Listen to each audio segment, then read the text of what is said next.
Hello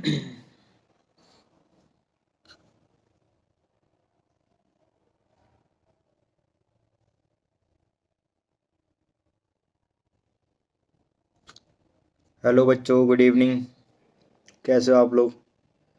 ओ बच्चे हो गए आप सभी। Welcome back to our next class, new class.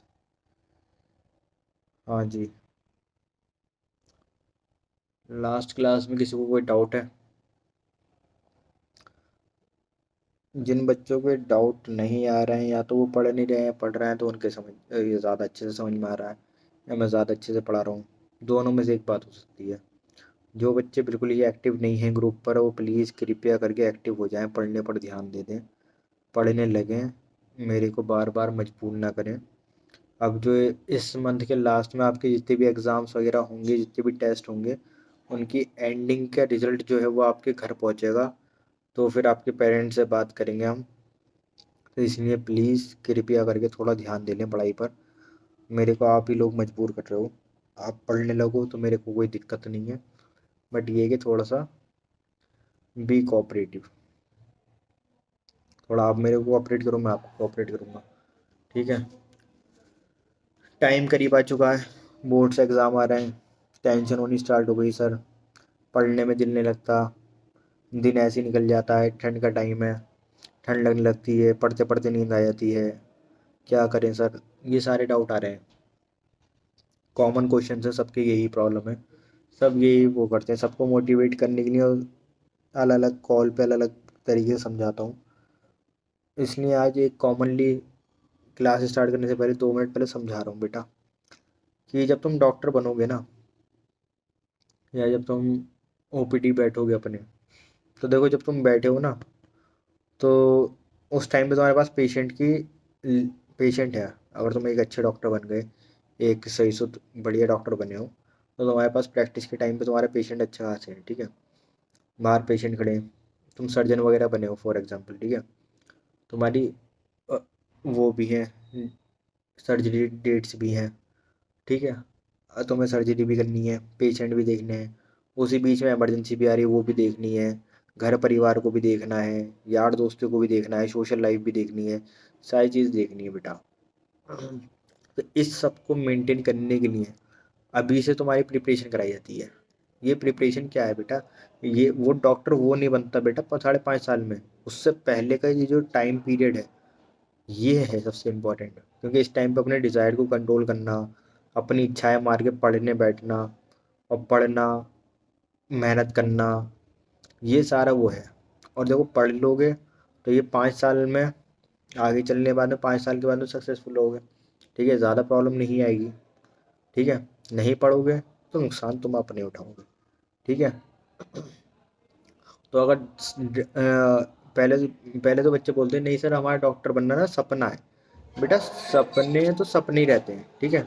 कुछ पूरे होते हैं, कुछ नहीं होते हैं। बेटा अपना डॉक्टर बनना ना, तुम अपना एम बनाओ। क्या है तुम्हारा एम? एम में क्या डिफरेंस है बेटा, कि तुम उसे अचीव करना है, उसे पाना है। ठीक है। तो डिफरेंस है थोड़ा ना।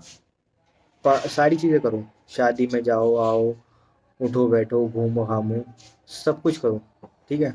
बट जब पढ़ने का टाइम आता, जो पढ़ने का टाइम है, उस टाइम पे पढ़ो। ठीक है। हाँ, इसमें थे। हाँ, इसमें से ये कोरा। Oh shit shit shit.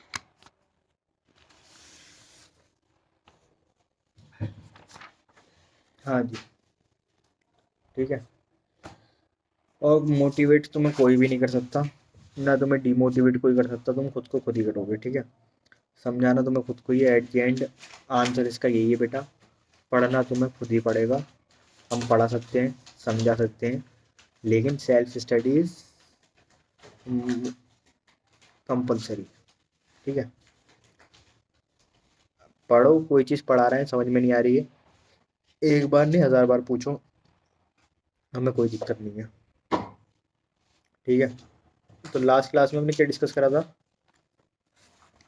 Last class में शायद हमने वो पढ़े थे, एबायोटिक फैक्टर पढ़े थे शायद। नहीं, वो तो कंप्लीट हो गए थे हमारे। ग्राफ देख लिया था उसका, ग्राफ मिला। रेगुलेटर में स्ट्रेट लाइन होती है, कन्फर्मर में ऑब्लिक लाइन होती है, थोड़ी सी टिल्ट होती है, ठीक है। और उसमें पार्शियल रेगुलेटर समझ गए, तो वो ग्राफ ना उधर से स्टार्ट होता है, वो जो स्टेबल लाइन है ना, जो वहां से स्टार्ट होता है।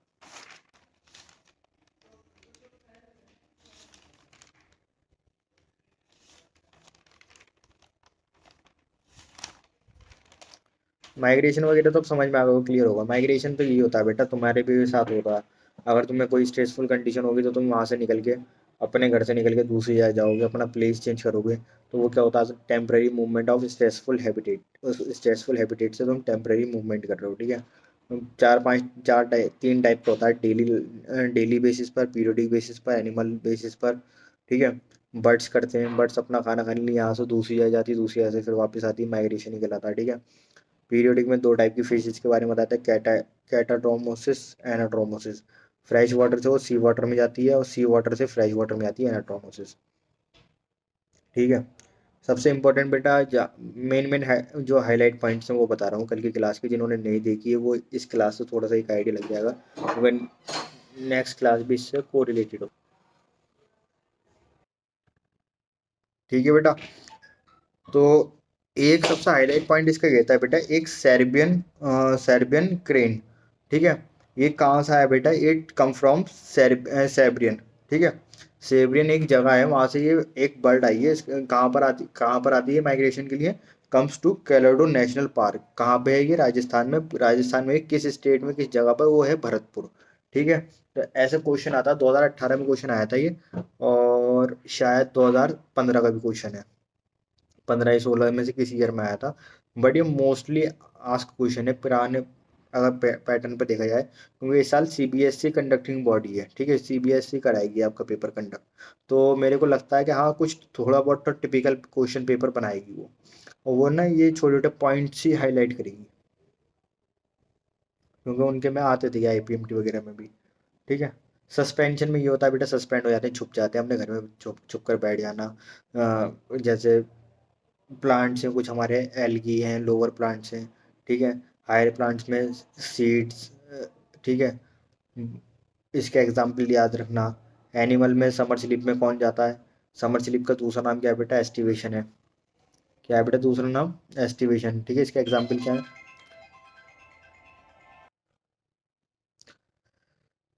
ठीक है बेटा। डायापॉज के बारे में बताया, डायापॉज में क्या होता है बेटा, इसकी ट्रिक बताई थी आपको। ट्रिक याद रखनी, टाइड आता है ना, टाइड, टेम्परेरी इंटरप्टेशन डेवलपमेंट। एग्जाम्पल जू प्लांक्टोन, इसका इंसेक्ट है। एडेप्टेशन होती है, अलग अलग टाइप की एडेप्टेशन होती है, हम लोग भी अडेप्ट करते हैं, इसका सारा एग्जाम्पल दिया था। आज की क्लास का जो आज पढ़ाना है, रोज़ थोड़ा सा रिवीजन के चक्कर में आगे का अटक जाता है, रह जाता है। आज हमें बात करनी बेटा रूल्स के बारे में। रूल्स, चार टाइप के रूल्स पढ़ेंगे आज हम। सबसे पहले सबसे इम्पोर्टेंट है एलन रूल्स। कौन सा बेटा, एलन रूल्स। सेकंड रूल है हमारा बैरिगमैन्स रूल। थर्ड रूल है हमारा जॉर्डन रूल। फोर्थ रूल है हमारा रैनसेक्स रूल, ठीक है। एलन रूल क्या कहता है हमारा, mammals from colder climate, shorter year and limbs extremities, ठीक है। जो हमारे ईयर होते हैं, लिम्स होते हैं, लिम्स जो होते हैं हमारे स्पेशली, वो क्या कहलाते हैं हमारे एक्सट्रीमिटीज। ये जैसे हमारे हैंड्स हैं, लेग्स हैं, जो एक्सटर्नल चीज़ें, वो क्या कहलाती है हमारी एक्सट्रीमिटीज, ठीक है। तो एलन रूल्स ये कहता है, जो हमारे एनिमल्स हैं, ठीक है, वो अगर कोल्डर क्लाइमेट में रहते हैं, ठीक है, तो उनने उनकी हीट लॉस ज़्यादा होगी, ठीक है। तो उसे, उनसे बचाने के लिए क्या करना चाहिए, जो ईयर्स हैं और लिम्स हैं, वो छोटे साइज के होने चाहिए, ठीक है। हाँ, वो छोटे साइज के होंगे तो minimise heat loss, heat loss कम होगा। क्या होगा बेटा उससे, हीट लॉस कम होगा। अगर उनके ईयर और लिम्स छोटे छोटे कर दोगे, छोटे होंगे, तो उनका हीट लॉस कम होगा, ठीक है। तो ये बोलता है हमारा एलन रूल्स। तो याद रखना कि मैमल फ्रॉम कोल्डर क्लाइमेट, जो हमारे कोल्डर क्लाइमेट के मैमल्स हैं, उनके ईयर्स और लिम्स, ये एक्सट्रीमिटीज हमारी छोटी होनी चाहिए, because of minimize heat loss, कि उसका हीट लॉस कम हो, मिनिमाइज हीट लॉस हो। ठीक है। बैरगमैन रूल्स, बैरगमैन रूल क्या होता है हमारा, जो हमारे वार्म ब्लडेड एनिमल हैं, वार्म ब्लडेड एनिमल जो है हमारे, वो कोल्ड एरिया में, के कोल्ड एरिया में, वार्म ब्लडेड एनिमल हमारे कोल्ड एरिया में रह रहे हैं। ठीक है। तो उन्हें अपनी ये तो हमने उसकी बात करी, कोल्ड वार्म ब्लडेड एनिमल हमारे जब कोल्ड क्लाइमेट में रह रहे हैं। ठीक है। अब जो हमारे वार्म ब्लडेड एनिमल हैं वो अब जब कोल्ड एरिया में रह रहे हैं, तो उनकी जो बॉडी का साइज है, ठीक है, वो बड़ा होना चाहिए, लार्ज होना चाहिए, जिससे कि हीट लॉस कम हो। ठीक है। एलन रूल्स का अपोजिट होता है बर्गमैन रूल। ठीक है। एलन रूल ये कहता है हमारा, जो हमारे मैमल्स हैं उनके ईयर और लिम्ब शॉर्ट होने चाहिए, जिससे कि मिनिमाइज हीट लॉस हो। ठीक है। बर्गमैन रूल ने बोला वार्म ब्लडेड एनिमल के बारे में, उसने बोला कि कोल्डर एरिया में उनका large size, body body size उनका लार्ज होनी चाहिए, जिससे कि हीट लॉस कम होगा। ठीक है। एलन रूल का अपोजिट है, वो बोल रहा है कि बॉडी साइज, एलन रूल बोल रहा है बॉडी साइज कम होना चाहिए। बॉडी साइज भी नहीं बोल रहा है स्पेशली, उसने तो लिम्स और ईयर्स की बात बोली है कि ये हमारी शॉर्टर होनी चाहिए। ठीक है। बर्गमैन रूल ने क्या बोला है कि बेटा साइज ज़्यादा होनी चाहिए, जिससे कि हीट लॉस हमारी कम हो। ठीक है। लेस हीट लॉस, क्या लिखा हुआ है ये, लेस हीट लॉस। ठीक है। जॉर्डन रूल क्या कहता है हमारा, जॉर्डन रूल, जो हमारी फिश है, ठीक है, ये फिश बनी हुई है, आई नो अच्छी सी बनी हुई नहीं है, I am not a good artist, but इसे फिश मान लो, एज्यूम कर लो तुम्हें समझाने के लिए। ठीक है। कि तुम्हें हंसी आ रही होगी, हंस लेना, कोई दिक्कत नहीं है, बट समझाने के लिए याद रहना चाहिए बस। हम्म। तो जॉर्डन रूल क्या कहता है हमारा, कि टेम्परेचर लो है, ठीक है, फिश का साइज लार्ज होना चाहिए, फिश का साइज लार्ज होने के लिए हमें क्या करना चाहिए, जो उसकी वर्टिब्राज है ना, वर्टिब्रा, उन्हें एक्सटेंड करना है, उन्हें इंक्रीज करना है। उन्हें इंक्रीज कर दो तो उसका साइज बढ़ जाएगा, और उससे हमारा हीट लॉस कम होगा। ठीक है। आया समझ।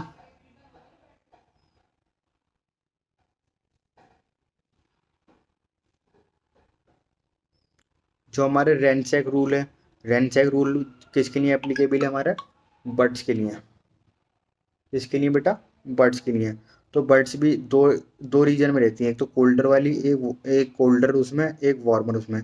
तो जो कोल्डर वाली वो है, उनके विंग्स हैं वो नैरो होनी चाहिए। हाँ। ठीक है। जॉर्डन रूल क्या कहता है हमारा, जो उसके विंग्स हैं वो नैरो होनी चाहिए, और वार्म वाले में उसके ब्रॉड होनी चाहिए विंग्स। ठीक है। तो अब आते हैं हम, ये तो हमने ये रूल्स के बारे में पढ़ ली, अभी तक हम पढ़ रहे थे एडेप्टेशन। ठीक है। अब एडेप्टेशन इन प्लांट, प्लांट में एडेप्टेशन कैसी होती है, प्लांट में भी दो टाइप की एडेप्टेशन होती है।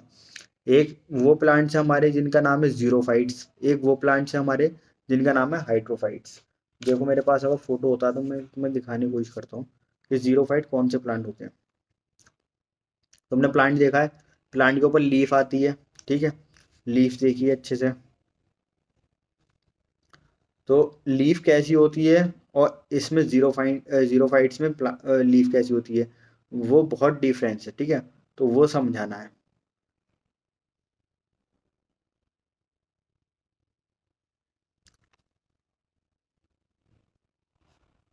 ये देखो,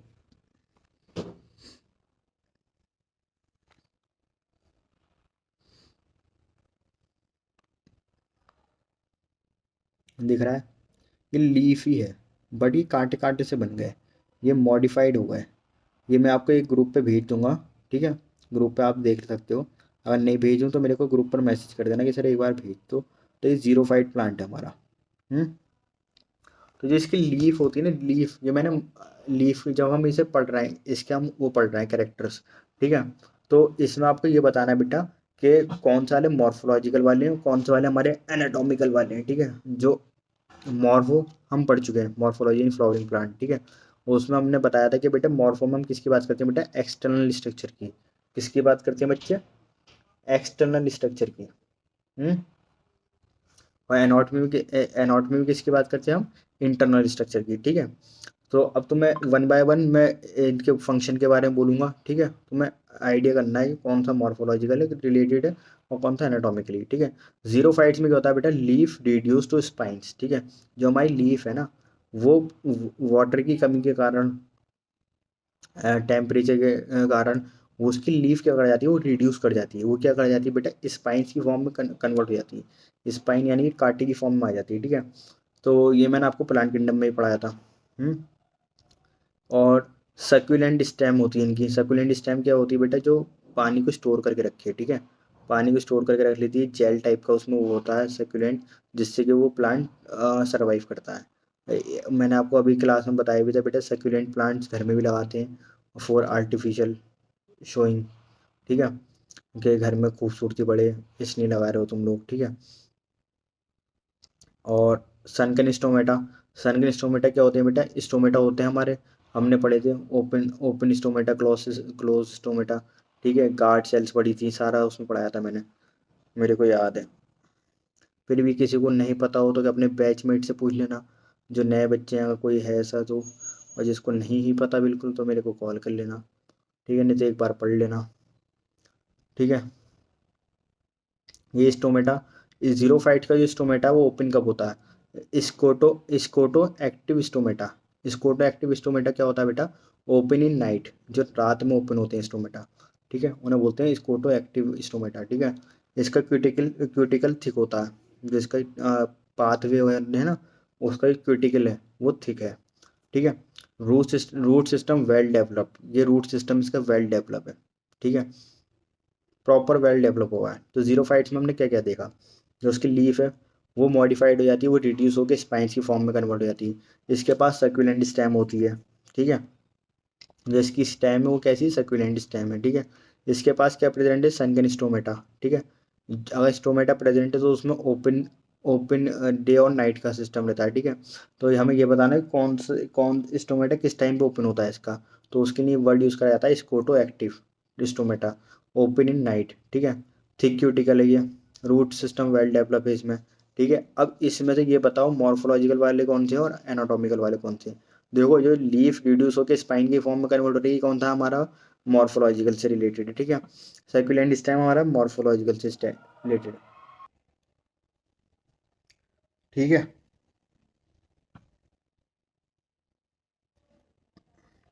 तो थिक क्यूटिकल, थिक क्यूटिकल क्या है बेटा, anatomically. Root system well develop हुआ है, तो ये मॉर्फोलॉजिकली, क्योंकि हमें बाहर से दिख रहा है, ठीक है। क्यूटिकल क्या होता है, अंदर प्रेजेंट होता है, तो हमें वो क्या है, वो उसका फीचर क्या है बेटा, वो एनाटॉमिकल है, ठीक है। जीरोफाइट प्लांट की मैंने बात कर ली, अब बात करते हैं हाइड्रोफाइट प्लांट्स की, ठीक है। इनके पास क्यूटिकल नहीं होता, ठीक है, क्यूटिकल एब्सेंट होता है। क्यूटिकल एब्सेंट है तो बेटा स्टोमेटा एब्सेंट होगा, ठीक है। स्टोमेटा एब्सेंट है तो गैसेस एक्सचेंज डिफ्यूज होता है, बट कम होता है, इतना नहीं होता, क्योंकि क्या है बेटा, हाइड्रोफाइट्स। हाइड्रोफाइट्स कौन कौन से होते हैं, जो हमारे पानी में रहते हैं, ठीक है। और इनके लीव्स होती हैं, वो कैसी होती है, थिन, पतली पतली लीव्स होती हैं, ठीक है। ये तो हमने सारे रूल्स पढ़ लिए, एडेप्टेशन पढ़ ली प्लांट की। अब मैं आपको बताता हूँ पॉपुलेशन एट्रीब्यूशन। पॉपुलेशन एट्रीब्यूट क्या होता है बेटा, कि ये जितनी भी पॉपुलेशन है तुम्हारे सराउंडिंग में, सब क्या है, पॉपुलेशन ही तो है। तुम्हारी क्लास में जितने बच्चे हैं वो सब क्या है बेटा, पॉपुलेशन का तो पार्ट है, तुम भी पॉपुलेशन के पार्ट हो, ठीक है। तो सरकार जनगणना भी कराती है। अभी कितनी पॉपुलेशन है हमारी, किसी को पता है, वैसे पता होनी चाहिए, नहीं पता हो तो पता कर लेना, ठीक है। तो पॉपुलेशन क्या है बेटा, पॉपुलेशन जो हमारे इवोल्यूशन है ना, उससे हमारी पॉपुलेशन बना है, ठीक है। हम इवॉल्व हुए हैं, हमारे डेवलपमेंट हुआ है, ठीक है। जब भी तो हमारा पॉप हम जब 2 से 4 बने, वो 2 से 4 कैसे बने, इवोल्यूशन ही तो हुआ है हमारा। तो हमारी जो बेसिक यूनिट ऑफ इवोल्यूशन की वो है, क्या कहते हैं, यूनिट, वो क्या कहलाती है, हमारी पॉपुलेशन। जैसे cell is the base unit of life है ना, ऐसे कभी कभी ये भी क्वेश्चन पूछा जाता है, पॉपुलेशन की उसकी इवोल्यूशन की बेसिक यूनिट क्या है। तो आपको क्या बताना है बेटा, population. Birth rate, birth rate क्या होता है बेटा हमारा, नंबर ऑफ बर्थ। 4 5 टर्म है, उन्हें समझ लेना, क्योंकि फिर आगे का पार्ट जब भी समझ में आएगा। बर्थ रेट, बर्थ रेट में क्या बताते हैं हम, नंबर ऑफ बर्थ, कितनी नंबर ऑफ बर्थ हो रही हैं, और टाइम टेकन, कितने टाइम में हो रही है, ठीक है। फॉर एग्जाम्पल 5 बर्ड्स ले लो, 5 बर्ड्स पैदा हुई एक हफ्ते में, ठीक है। तो ये जो है ना कि 5 बर्ड्स पैदा हुई हैं, यानी कि 5 न्यू मेंबर ऐड हुए हैं, ठीक है। तो इससे क्या बोलते हैं हम, इस बर्थ रेट को बोलते हैं हम क्रूड बर्थ रेट। क्या बोलते हैं बेटा इसको हम, क्रूड बर्थ रेट, ठीक है। सेकंड क्या है हमारा, specific birth rate. Specific birth rate क्या है हमारा, number of new individual, number of new individual upon initial population per unit time, upon initial population per unit time, ठीक है। इसका एग्जाम्पल क्या है, जैसे कि आपके घर में 5 बच्चे पैदा हुए, तो ये किस में पहुंच गई हमारी, क्रूड बर्थ रेट में, कि जो नए लोग आ रहे हैं वो पता चल रहा है, ये 5 न्यू मेंबर ऐड हो रहे हैं, ठीक है। अब घर में पहले से कितने थे, ठीक है, तो वो किस में आएंगे, हमारे स्पेसिफिक बर्थ रेट में। घर में पहले से 20 लोग थे, 5 लोग नए आए, तो 20 और 5 कितने हुए, 25, ठीक है। जो खाली 5 के बारे में बता रहे हैं, जो 5 न्यू मेंबर आए, वो कौन सी बर्थ रेट है हमारी, क्रूड बर्थ रेट है, जिसका फॉर्मूला है number of birth upon time taken, कितने टाइम में कितने बच्चे पैदा हुए। स्पेसिफिक बर्थ रेट में क्या है, नंबर ऑफ न्यू इंडिविजुअल, जो नए बच्चे पैदा हुए हैं, जो नए बच्चे आए, ठीक है। Initial population per unit time, जो पुरानी पॉपुलेशन थी उनके साथ वो। तो इसका एक एग्जांपल तुम्हारे एनसीईआरटी के क्वेश्चंस में दिया हुआ है, कि लोटस का एग्जांपल दिया हुआ है, क्या क्या बोलते हैं, एक जगह मैंने ईयर लिखा हुआ है, एक जगह मैंने रेंज लिखी हुई है, ठीक है। 2021 में 20 लोटस थे, 2022 में 28 लोटस हो गए, ठीक है। और एक फॉर्मूला ये बनता है, पहले पहले फॉर्मूला देख लो, फॉर्मूला क्या है, डेल्टा एन, फिर N delta T, delta N फिर एन डेल्टा टी, ठीक है। आगे क्या लिखा हुआ, डेल्टा एन पहले क्या था, अब डेल्टा एन में क्या होगा कि फाइनल माइनस इनिशियल, फाइनल, बेटा थोड़ा, बेटा थोड़ा इलेक्ट्रिसिटी प्रॉब्लम कर रही है, तो थोड़ा ये मत समझना सर गायब हो गए, भूत भूत बन गए, पढ़ाते पढ़ाते कोई शक्ति आ गई सर के अंदर, ऐसा कुछ नहीं है, डरना मत। डेल्टा एन क्या होता है बेटा, फाइनल माइनस इनिशियल। अब क्या कर रहे हैं बेटा, फाइनल माइनस इनिशियल, ठीक है। N by N, delta N by N delta T जो लिखा हुआ, यानी कि इनिशियल, ये इनिशियल कितने थे, ठीक है। तो 2021 में 20 लोटस थे, 2022 में 28 हो गए, ठीक है। तो फाइनल माइनस इनिशियल करना है ना हमें, तो हमने 28 फाइनल रखे, और इनिशियल कितने थे हमारे पहले, 20, तो 28 माइनस 20 अपॉन इनिशियली कितने हैं, ठीक है। इनिशियली हमारे 28, नो सॉरी, 20, 20 इनिशियल कितने बेटा हमारे 20, 28, 28 माइनस 20 अपॉन इनिशियल रखने हैं, इनिशियल में हम क्या रखेंगे 20, तो नीचे में हमने 20 रखा, तो हम जब 28 में से माइनस करें 20 को, तो क्या बचा बेटा 8/20, ठीक है। अब ये 8/20 क्या है, लोटस पर ईयर। अब इसे हम अगर इसे ये डिवीजन मेथड में ऐसे हम सॉल्व करके नॉर्मल ले आते हैं, तो कितना आते हैं हमारे वो 0.4 लोटस पर ईयर, कितने बेटा 0.4 लोटस पर ईयर, वो पर ईयर, ठीक है। ये क्वेश्चन था, क्या क्वेश्चन है बेटा, एक मिस्टेक है इसमें, यहाँ पे, यहाँ ना 20 कर लेना, तो इनिशियल रखना है। फॉर्मूला क्या है हमारा, final minus initial upon initial. तो फाइनल कितने थे हमारे 2022 में कितना आया हमारे 28, 2021 में कितने थे 20, 28 माइनस 20 अपॉन 20, तो कितना होगा बेटा 8/20, 8/20 को सॉल्व करोगे तो कितना आ जाए 0.4 लोटस पर ईयर। ये तो हमने बर्थ रेट की बात कर ली, ऐसे हम किसकी बात करेंगे बेटा, डेथ रेट की, कि कितने लोग निकल लिए। नंबर ऑफ डेथ कितनी हो रही है पर, ये कैसा पता चलता है हमें, पर 1000 इंडिविजुअल, के मतलब के 1000 लोग में से कितने लोगों की डेथ हुई है, उस सम डेथ रेट निकालते हैं, कि पर ईयर में कितनी डेथ हो रही है, ठीक है। तो इसका ही फॉर्मूला क्या है, delta R is equal to, इसमें क्या करेंगे इनिशियल माइनस फाइनल, के इनिशियल पहले कितने थे और फिर फाइनल कितने हैं, ठीक है। तो इसका एक एग्जाम्पल है, इनिशियली पहले 40 थे, ठीक है, और फिर फाइनल कितने हुए हमारे 36, ठीक है। तो रखा हमने डेल्टा आर 40 - 36/40, ठीक है। तो कितना आया हमारा 4/40, ठीक है। जब 4/40 आया तो इसका रेशो कितना आ रहा है 0.1 पर डेथ पर वीक पर ईयर। इसमें से तीनों में से एक पॉसिबिलिटी, जैसा क्वेश्चन दिया होगा, अगर ईयर के अकॉर्डिंग पूछा गया तो ईयर लग जाएगा, वीक के अकॉर्डिंग पूछा गया तो वीक लग जाएगा, डेथ के वो पर डेथ, ओ सॉरी, मंथ के अकॉर्डिंग पूछा गया तो मंथ लग जाएगा, ठीक है। समझ गए। इसमें क्या था बेटा, इनिशियल माइनस फाइनल, यहाँ आपको वैल्यू दी हुई होगी, आप यहाँ पुट करोगे, आपका आंसर आ जाएगा।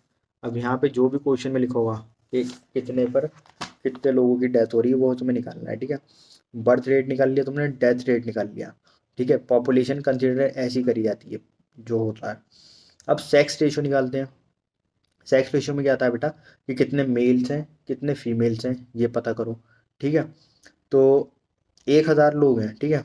1,000, 1,000 पीपल्स हैं, 1,000 की पॉपुलेशन है, ठीक है।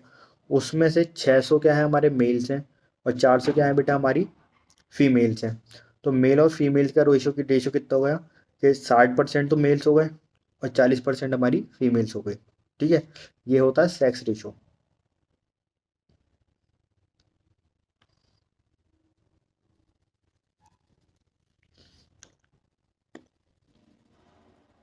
इतना क्लियर हो गया।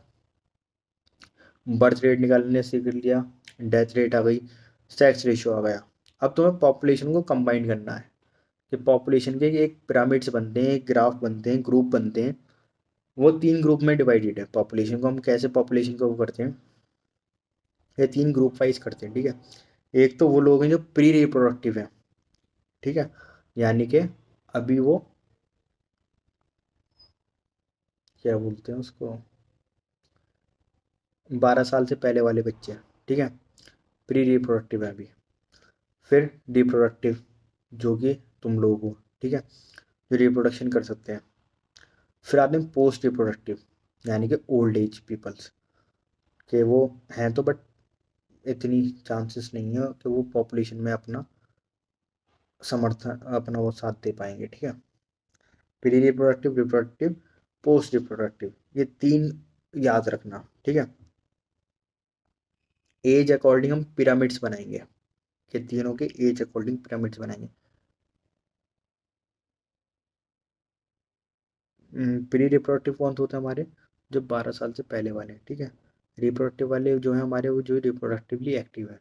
प्री रिप्रोडक्टिव वाले क्या होते हैं, जो रिप्रोडक्टिवली एक्टिव नहीं है, ठीक है। पोस्ट रिप्रोडक्टिव क्या होते हैं हमारी जो रिप्रोडक्टिव अब मतलब कि जो ओल्ड एज वाले लोग हैं, ठीक है, जो अब डेथ के नियर हैं, ठीक है। तो सबसे पहले ट्राइंगुलर पिरामिड्स बनता है हमारे एक। ट्राइंगुलर पिरामिड्स में क्या है बेटा, देखो यहाँ पे ये 3 वो बने हुए, 1 2 3, ठीक है। ये 3 वो हैं। ये क्या रिप्रेजेंट कर रहे हैं बेटा कि आपकी कंट्री में कितने रिप्रोडक्टिव हैं, कितने प्री रिप्रोडक्टिव हैं, कितने रिप्रोडक्टिव हैं, कितने पोस्ट रिप्रोडक्टिव हैं, ठीक है। प्री देखो यहाँ पे इसका ग्राफ ज़्यादा है, इसकी लेंथ ज़्यादा है, ठीक है। तो ये रिप्रेजेंट कर रहा है बेटा आपके उसमें प्री रिप्रोडक्टिव ज़्यादा है, उसके बाद में रिप्रोडक्टिव हमारे कम है as compare to pre reproductive, ठीक है। फिर क्या आते हैं हमारे पोस्ट रिप्रोडक्टिव, जो कि रिप्रोडक्शन कर चुके हैं, ठीक है, बट अब ओल्ड हो गए, ठीक है। तो पोस्ट रिप्रोडक्टिव वाले इधर आ गए, ठीक है। तो सबसे ज़्यादा इसमें कौन से हैं, ट्राइंगुलर पिरामिड में सबसे ज़्यादा है हमारे प्री रिप्रोडक्टिव, फिर कौन से हमारे रिप्रोडक्टिव, फिर कौन से हमारे पोस्ट रिप्रोडक्टिव, ठीक है। तो इसमें क्या है बेटा कि जो प्री रिप्रोडक्टिव है, ऐसी कंट्री है, फॉर एग्जांपल अगर कोई एक कंट्री ले लो, ठीक है, कोई भी ले लो एक कंट्री, चाइना, चाइना नहीं, चाइना नहीं, यूक्रेन ले लो, ठीक है, फॉर एग्जांपल यूक्रेन है, ठीक है। तो उसमें क्या है बेटा, प्री रिप्रोडक्टिव लोग ज़्यादा हैं, यानी कि जो 12 साल के बच्चे हैं, जो 12 साल की एज वाले ग्रुप वाले हैं वो लोग ज़्यादा हैं, ठीक है। फिर जो रिप्रोडक्टिव वाले, ठीक है, वो थोड़े कम हैं but as compare to pre reproductive इतने नहीं है। अभी जो प्री रिप्रोडक्टिव वाले हैं ना, क्योंकि वो छोटा सा एक शहर है, छोटा सा एक वो है, ठीक है, वो एक कोई भी एक वो मान लो, वहाँ पे कम लोग हैं, ठीक है। अब जब ये प्री रिप्रोडक्टिव आगे चल के रिप्रोडक्शन करेंगे, ठीक है, तो उससे पॉपुलेशन बढ़ेगी। हम्म ऐसे ही हमारा इंडिया है, ठीक है, इस टाइम पे प्री रिप्रोडक्टिव ज़्यादा है हमारे वहाँ पर, कि हमारे वहाँ पे बोला जाता है ना, बच्चे कम करो, बच्चे कम करो, क्यों कम करो, क्योंकि बेटा प्री रिप्रोडक्टिव हम लोग ज़्यादा हैं, रिप्रोडक्टिव वाले कम लोग हैं, कम लोग होने के बावजूद भी उन्होंने प्री रिप्रोडक्टिव वाले बच्चे बढ़ा रखे हैं, ठीक है। पोस्ट रिप्रोडक्टिव वाले बहुत ही कम है, ठीक है। तो बर्थ रेट हमारा ज़्यादा है as compare to death rate, ठीक है। अगर 10 डेथ हो रही हैं तो हमारे उसमें 50 बच्चे नए पैदा हो रहे हैं, ठीक है। तो हमारा जो ये जो ग्राफ है, ये बन रहा है हमारा ट्राइंगुलर पिरामिड। क्या बन रहा है बेटा कि हमारा ट्राइंगुलर पिरामिड, ठीक है। तो ऐसे उसको क्या बोलते हैं हम, ग्रोइंग कंट्री बोलते हैं, डेवलपिंग कंट्री बोलते हैं। ऐसे उसमें कौन सा आता है हमारा, जिसमें ट्राइंगुलर पिरामिड बन रहा होगा, उसमें ये सारी चीज़ें फॉलो होंगी, ये सारी कंडीशन फॉलो होंगी, ठीक है। तो इसका एग्जाम्पल है बेटा इंडिया, ठीक है। फिर सेकंड है हमारा बेल शेप। बेल शेप में क्या होता है बेटा कि ये देखो, प्री रिप्रोडक्टिव जितने हैं उतने ही रिप्रोडक्टिव रिप्रोडक्टिव है, ठीक है। हल्का सा माइनर सा फर्क है, बट अप्रोक्सीमेटली दोनों बराबर हैं, ठीक है। और फिर पोस्ट रिप्रोडक्टिव सबसे कम है, ठीक है, यानी कि प्री रिप्रोडक्टिव और रिप्रोडक्टिव इक्वल ही है, ठीक है। तो birth rate equal to death rate, जितने पैदा हो रहे हैं उतने ही मर रहे हैं, ठीक है। जितने लोग पैदा होंगे उतने ही लोग मर रहे हैं, ठीक है। तो ये क्या होता है, इसमें एक स्टेबल कंडीशन है, ये क्या है बेटा, एक स्टेबल वो है। तो इसका एग्जाम्पल क्या है बेटा, यूएस। यूएस में यही है, जितने प्रोडक्ट रिप्रोडक्टिव हैं उतनी रिप्रोडक्टिव हैं, जितनी डेथ होती है उतनी उतनी बर्थ होती है। तो वो लोग क्या है, स्टेबल है, ठीक है। अब थर्ड ग्राफ आता है हमारा, थर्ड है हमारा अनशेप। अनशेप बोलो इसे, या बोलो इसे स्पिंडल बोलो, ठीक है। इसमें क्या है बेटा, प्री रिप्रोडक्टिव कम है, वो रिप्रोडक्टिव ज़्यादा है, ठीक है, रिप्रोडक्टिव ज़्यादा है, और हमारे पोस्ट रिप्रोडक्टिव कम है। हम्म पोस्ट रिप्रोडक्टिव कम है। इसका एग्जाम्पल क्या है बेटा, जापान और जर्मनी, ठीक है। वहाँ पे इतने पॉपुलेशन नहीं बढ़ा सकते तुम, वहाँ पे ये चीज़ है कि वो लोग एक,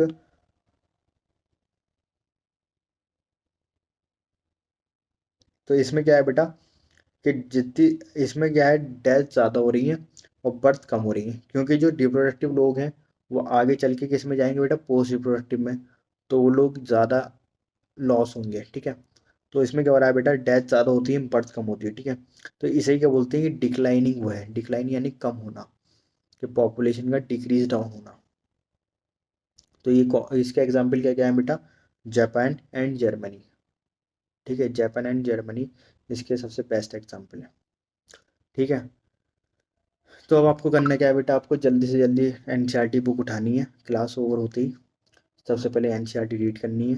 कोई डाउट, कोई लाइन समझ में नहीं आई, मेरे से पूछो, क्लियर करो, ठीक है। मिलते हैं फिर नेक्स्ट क्लास में, कल मिलते हैं, okay. Stay safe, stay happy, all the best, bye, take care.